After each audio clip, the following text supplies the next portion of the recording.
हां, सभापती महोदय, हा कामगारांच्या आरोग्याचा विषय सरकारचं मी मागेच अभिनंदन केलं आहे की कामगारांच्या आरोग्यासाठी धर्मवीर आनंद दिघे साहेबांच्या नावाने आपण एक योजना आणली।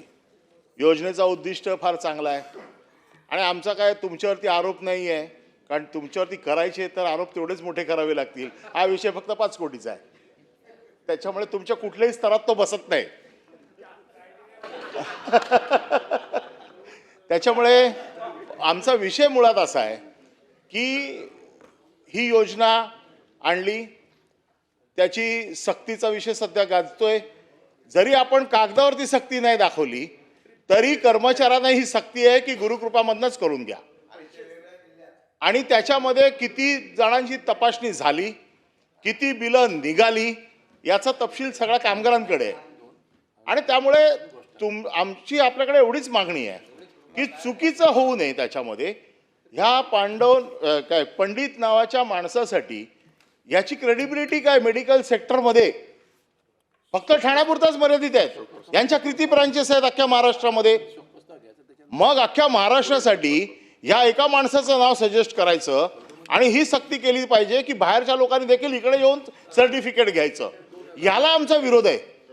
विरोध असण्याचं कारण काय की कोल्हापूरच्या, यवतमाळच्या, विदर्भातल्या माणसाला ठाण्यात येऊन मेडिकल सर्टिफिकेट घ्यायचं, त्याची चाचणी करायची, हा विरोधाचा विषय।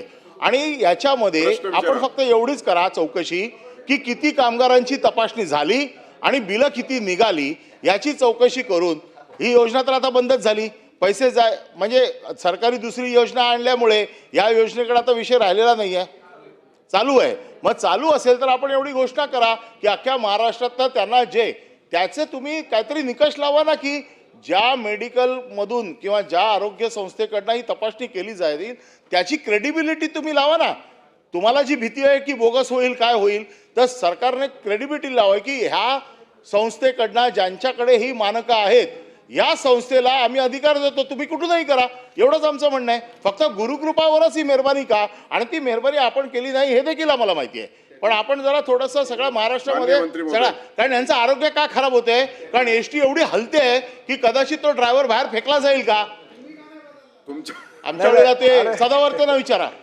सभापती महोदय, आणि कुठे गेले ते दुसरे सभापती महोदय, मंत्री महोदय, आपण सभापती महोदय, मी अनिल परब साहेबांचे खरोखर आभार मानतो की मला आज परिवहन मंत्री म्हणून माझी 5 कोटीपेक्षा जास्त क्षमता आहे हे आपण समजावून सांगितलं। म्हणजे माझी परिवहन मंत्र्यांनी आजी परिवहन मंत्र्यांना त्यांची 5 कोटी रुपयापेक्षा सर्टिफिकेट दिलं, त्याबद्दल मी आभार मानतो। परंतु ही वस्तुस्थिती आहे। सन्माननीय सदस्य अनिल परब यांनी नाही मग ते आम्हाला दोघांनाही लागू होतं ना। तुम्ही ठरवा काय ते बाबा। परंतु त्यांचं जे मत आहे त्या मताशी मी सुद्धा परिवहन मंत्री म्हणून सहमत आहे की एखाद्या संस्थेकडनंच ती चाचणी करून घ्यावी, असा जर त्या आमच्या काही अधिकाऱ्यांकडनं किंवा कर्मचाऱ्यांकडनं दबाव जर येत असेल तर ते चुकीचं आहे, असं होता कामा नये।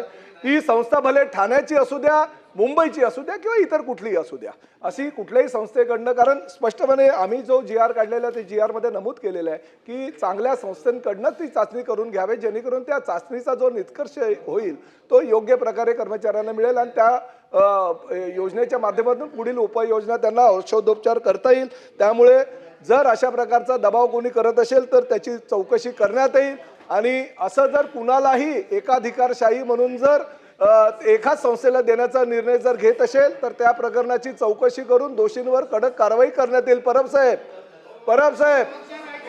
ऐका ना, आपण जे मला प्रश्न विचारला त्या प्रश्नाच्या अनुषंगानं जर अशा प्रकारे चौकशी केल्यानंतर जर कोणी दोषी आढळला, तो पंडित असू द्या किंवा संडित असू द्या, त्याच्यावर कारवाई करण्यात येईल, आणि अधिकारी आमचे जर कोणी कर्मचारी दोषी असतील तर त्यांच्यावरही कारवाई करण्यात येईल। प्रश्न क्रमांक